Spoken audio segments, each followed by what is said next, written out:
And we have a go for auto sequence start. Discovery's onboard computers have primary control of all the vehicle's critical functions. Start, 2, 1, booster ignition, and liftoff of the Space Shuttle Discovery.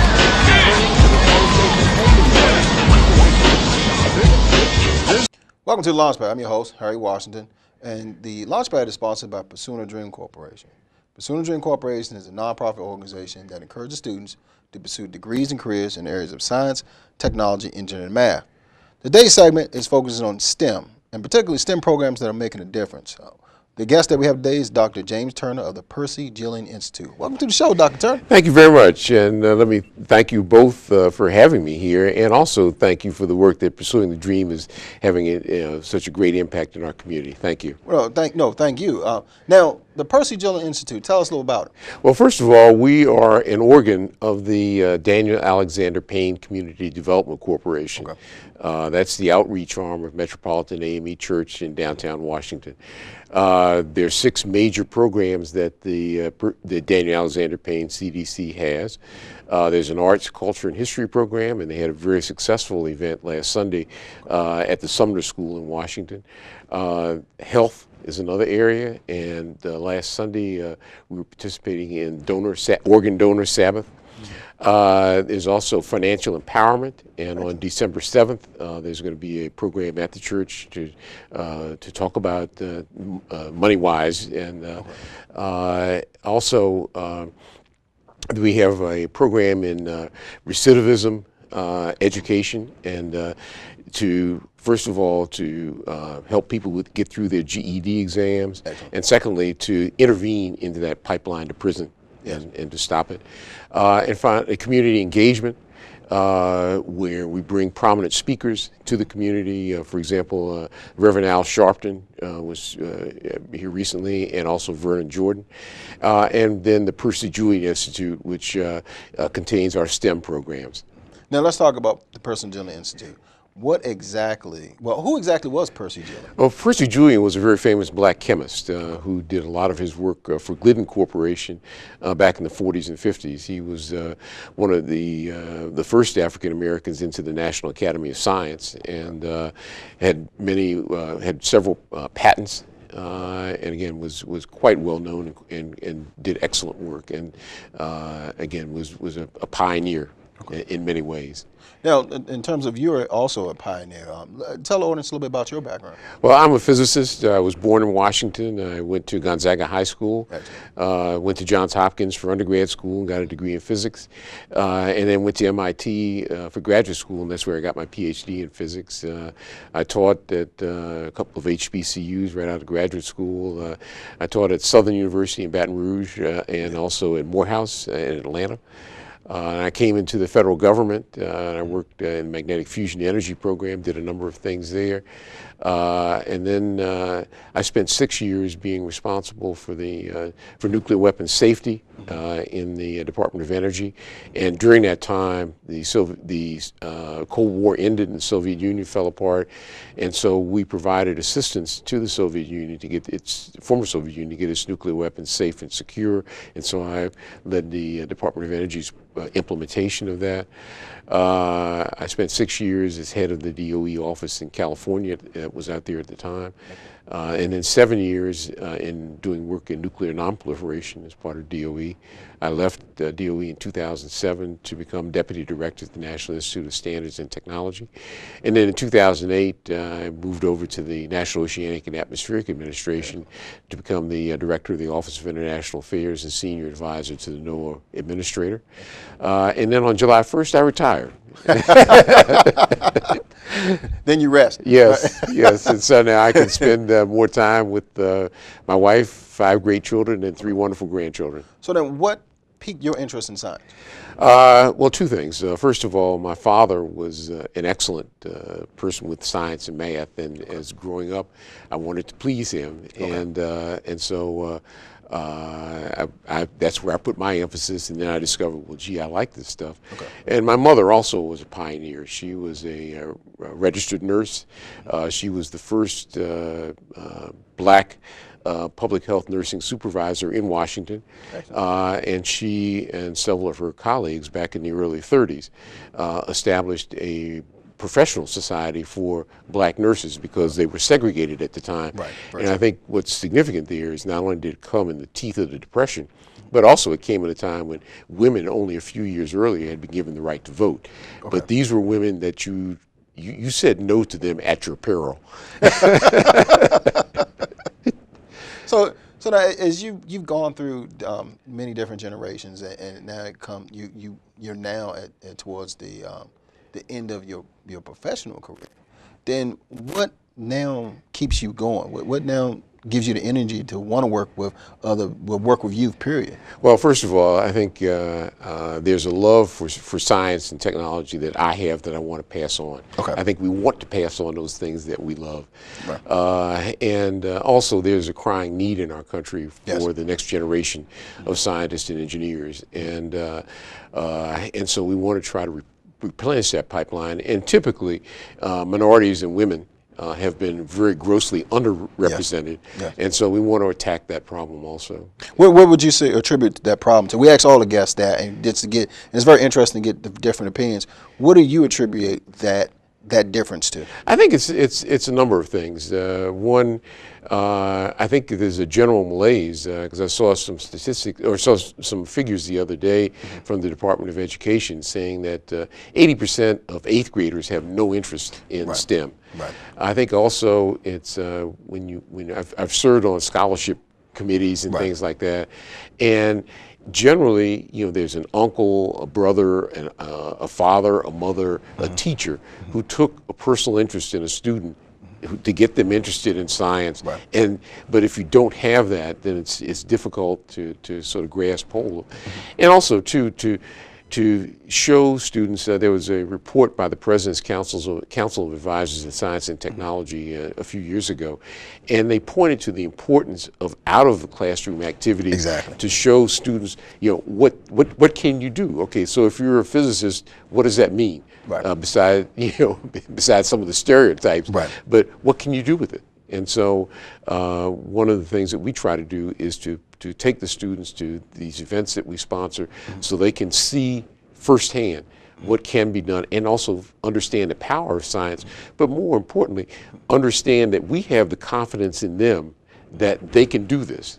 Okay. And now, what brought you to do the work with the Percy Julian Institute? Well, we were it turned out that in 2011, it was both the UN's International Year of People of African Descent, as well as the International Year of Chemistry. Okay. And so we decided, okay, well, why don't we merge those two themes? Okay. And then since the church is located next door to the American Chemical Society, and I was a member, we partnered with them and also with the National Organization of Black Chemists and Chemical Engineers to sponsor our first STEM event. It was quite successful, even though it turned out that on the Saturday that we had it, that was the only day that winter that it snowed.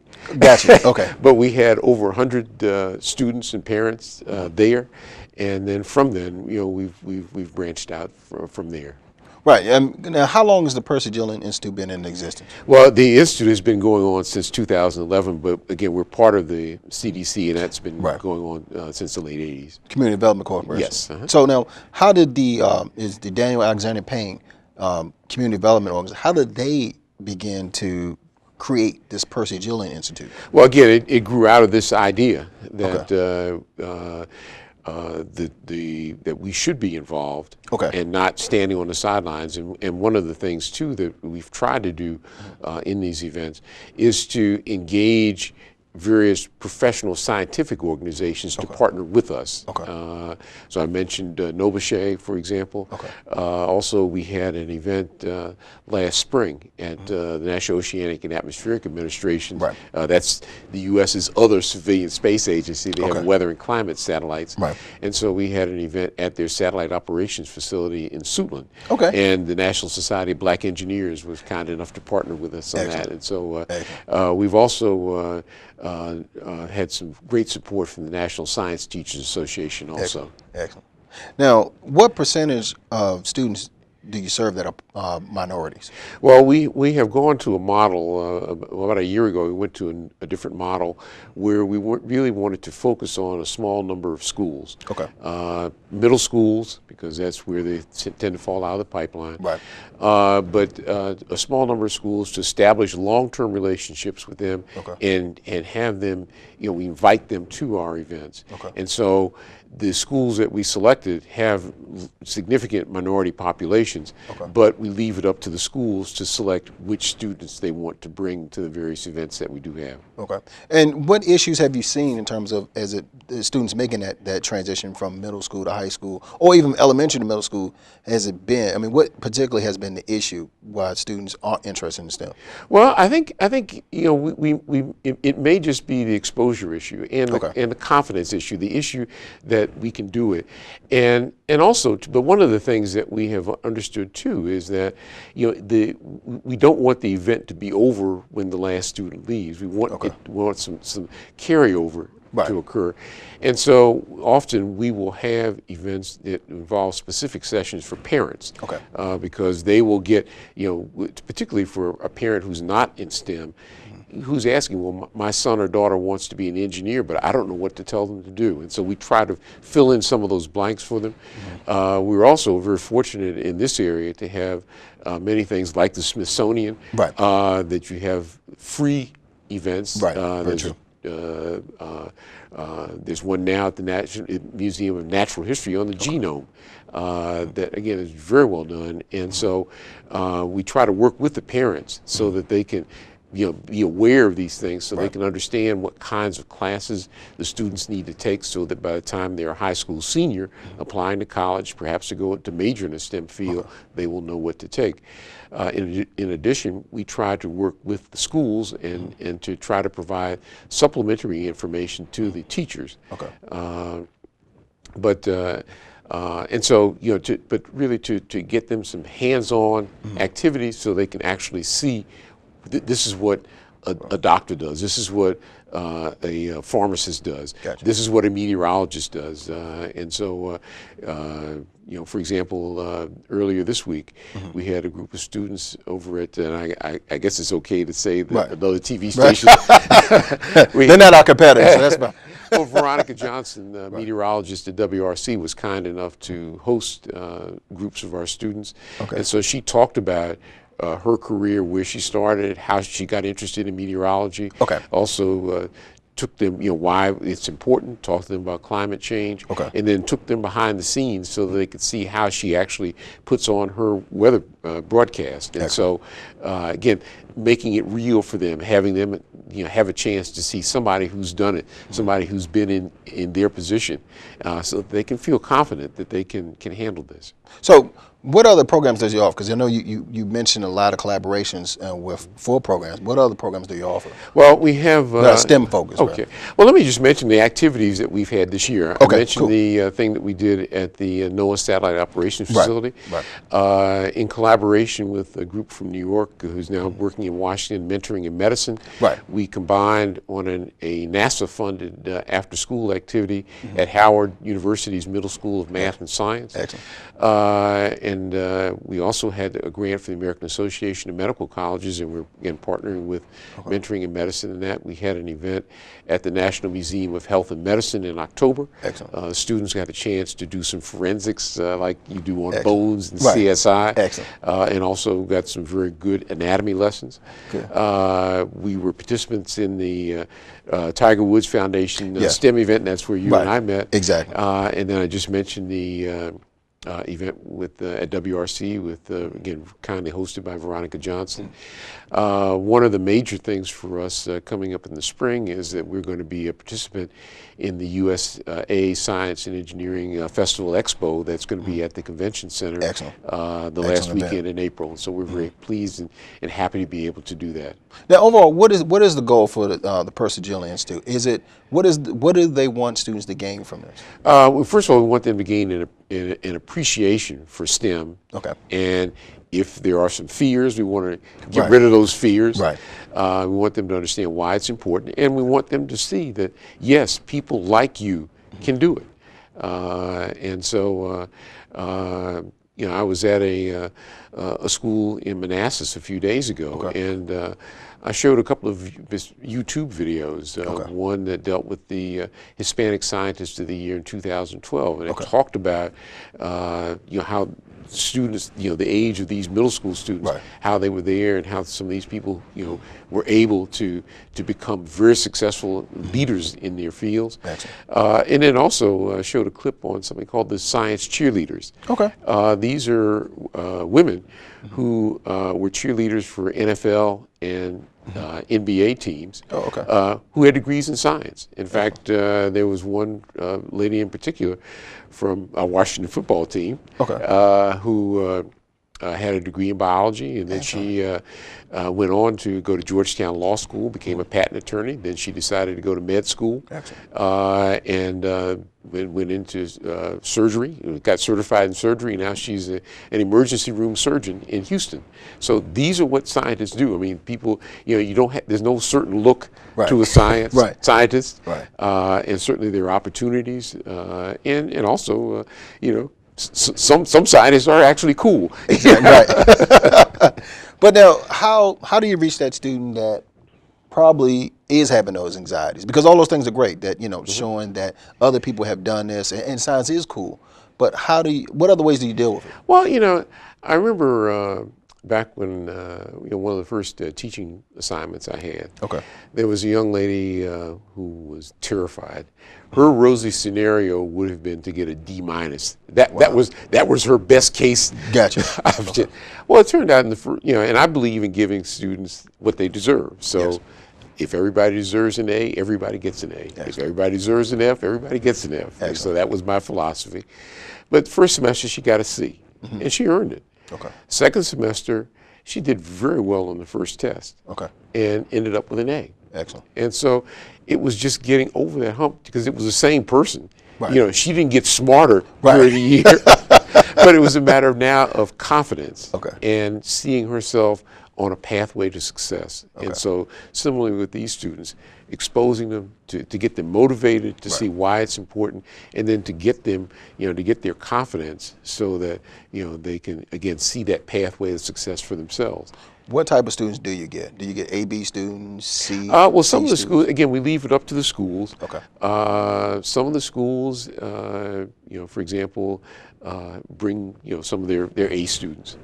Others, you know, have mixed it up. They you know, want to bring some of the other students to maybe get them inspired and light a fire under them. When you say other students, C, D? And to see, you know, again, if this may be the thing that lights that spark and turns them on, because I think we all have that ability within us. And again, you just have to show that you believe in them. And what benefits would you say students get from your program? I think they benefit a lot from exposure. That, for example, we had an event last year about this time at Howard University. We took students to the hospital, and they participated in something called Grand Rounds. This is where the doctors talk about cases of interest to them. And so they were talking about low-weight babies. And I thought that was quite informative for the students. They asked some very good questions. And then the next thing they did was we took them to the med school, the dental school, the school of pharmacy, and the school of nursing and allied health sciences. They went into the classrooms, they went into the labs, the training areas. And Howard did an excellent job of hosting. They had exhibits, they had hands-on things that they could do. And so again, and also more as important, they could talk to some of the med students and some of the dental students who weren't that much older than they are, and they could relate. And so they could, first of all, see that you know, this is what people do, and also to talk to people that, I mean, you know, a few years ago, this person was just like you, not sure what they wanted to do, but then, you know, something, you know, that light came on, and they decided to make a career in this. Now, what is your, just in closing, what has your program done to keep students coming back? Well, one of the things, again, is to work a lot with the parents. In our last couple of events, because the venues have been a bit small. Okay. We've had to limit the number of students that we could do, but we thought that the experience would be worth it. Right. But one of the advantages of that was that many parents came, and so that was, and actually we do written evaluations after all of our events because we want to get feedback. Right. I mean, was it useful? Did it help? Do you get a better understanding? What can we do better? Right. And so, we found, particularly for the last two, that the parents were as excited, if not more excited, than the students. And then, we want to have that to carry over because, again, they will be the ones who will help us sustain that. And two, one of the things that we have discovered, though, we had some discussions with, there's a science and medicine middle school in Brooklyn, New York. Okay. And became aware of them and actually took a visit up to New York this summer and talked to the principal along with the head of mentoring in medicine. And an additional problem arose, or challenge rather arose, and that was reading. Okay. That in this age, not only of texting and tweeting and all that, students just don't. There's some reading challenges that they face, and this holds them back not only in STEM but across the board.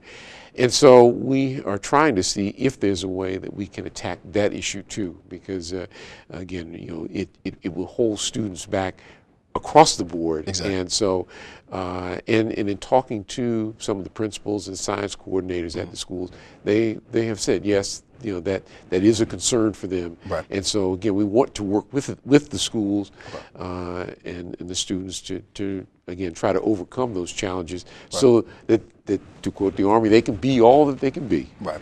And we're going to bring this segment to a close. We'd like to thank Dr. James Turner with the Percy Julian Institute. We'll be back.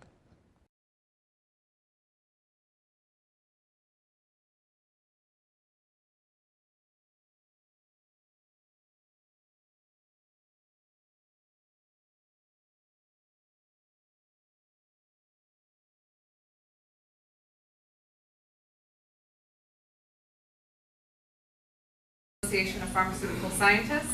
I am here to promote STEM. Start talking to people outside of where you are. And since we're in the social media age, use social media to start entering some of these corporations that you might want to work for and start networking with some people who are there and let them know this is what I'm pursuing. I'd like to come over maybe for an informational interview. Just get out of your own bubble. This is the average salary of a person who does not leave high school. So $18,900. So no high school diploma. What do you think $25,900 is? High school diploma. So just from graduating high school, students on average make at least $7,000 more. $7,000 more a year. And it's on average. So some make more, some make less. What do you think $45,400 is? Bachelor's degree. That's actually about how much I made coming out of undergrad. What's your hands?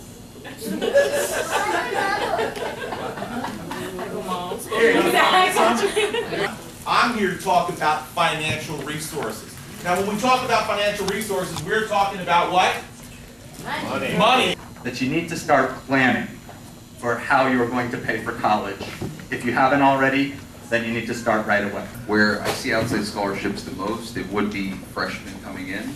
So apply for as many as you can throughout your senior year of high school, because that's where you could help make up your parent contribution. And I would apply for as many specific, like niche ones, whether your community, church, state, compared to like a Coca-Cola scholarship where you're competing with everyone. But It's how to fly airplanes and be astronauts and aeronautical engineers.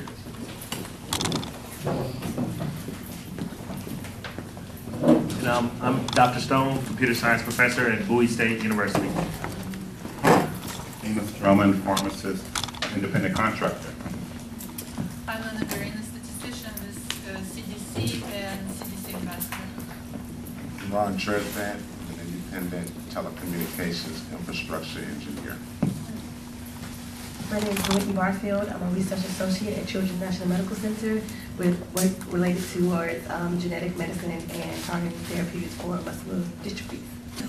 I guess I would be considered a research scientist, which means that we work in genetics primarily. We do a lot of technique-based work and research towards looking at people's genes or markers that may predispose them for certain diseases such as cardiovascular disease, metabolic syndrome, and like I said earlier, we also look at muscular dystrophy. Same question, Mr. Tresvant. The most interesting thing about my job is understanding the infrastructure for telecommunications going into a facility and actually doing the build-out. Before you can actually understand what I do, you have to understand CAD, you have to understand what is in the ground. Just because you're sitting in front of a manhole doesn't necessarily mean that we can actually pull a fiber cable into a building. As a statistician in my day job, it's so much fun to make sense out of it. Mr. Drummond? Mine is really easy. In pharmacy right now, I get to explore the mind of a great doctor as they're publishing their paper. So the paper won't be finalized until a year from now, and I've read the article. I got the cutting edge on the research, and the thing I enjoy the most is when I run across a publisher, that author or scientist that has really written a really great paper. The big benefit, I think, is just working with students. I love working with students, and again, I think any teacher should be applauded for that. But more specifically in my area, computer science, I like when the student comes the first semester or so and they don't know anything about writing a program, they're scared of the computer. A lot of them just want to major in computer science because they know, I can make some money. I guess one of the most interesting things about my profession is how to fly airplanes and be astronauts and aeronautical engineers.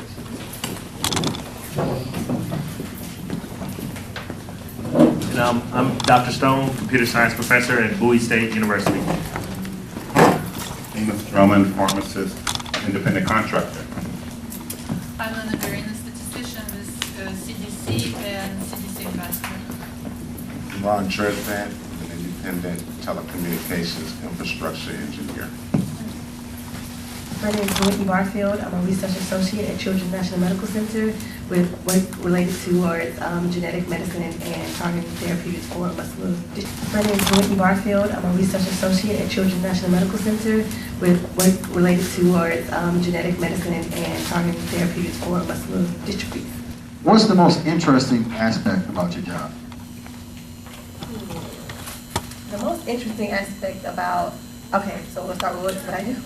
I guess I would be considered a research scientist, which means that we work in genetics primarily. We do a lot of technique-based work and research towards looking at people's genes or markers that may predispose them for certain diseases such as cardiovascular disease, metabolic syndrome, and like I said earlier, we also look at muscular dystrophy. The most interesting thing about my job is understanding the infrastructure for telecommunications going into a facility and actually doing the build-out. In my day job, it's so much fun to make sense out of the data. Mine is really easy. In pharmacy right now, I get to explore the mind of a great doctor as they're publishing their paper. The big benefit, I think, is just working with students. I love working with students. I guess one of the most interesting things about my profession is the challenge. I think life comes down to two things, and that's thinking and time. The big one is time. So the best tool, the best teaching tool in my life was the people in front of me. Science, especially mathematics, it teaches you logic. Only thing I can add to this is learn math.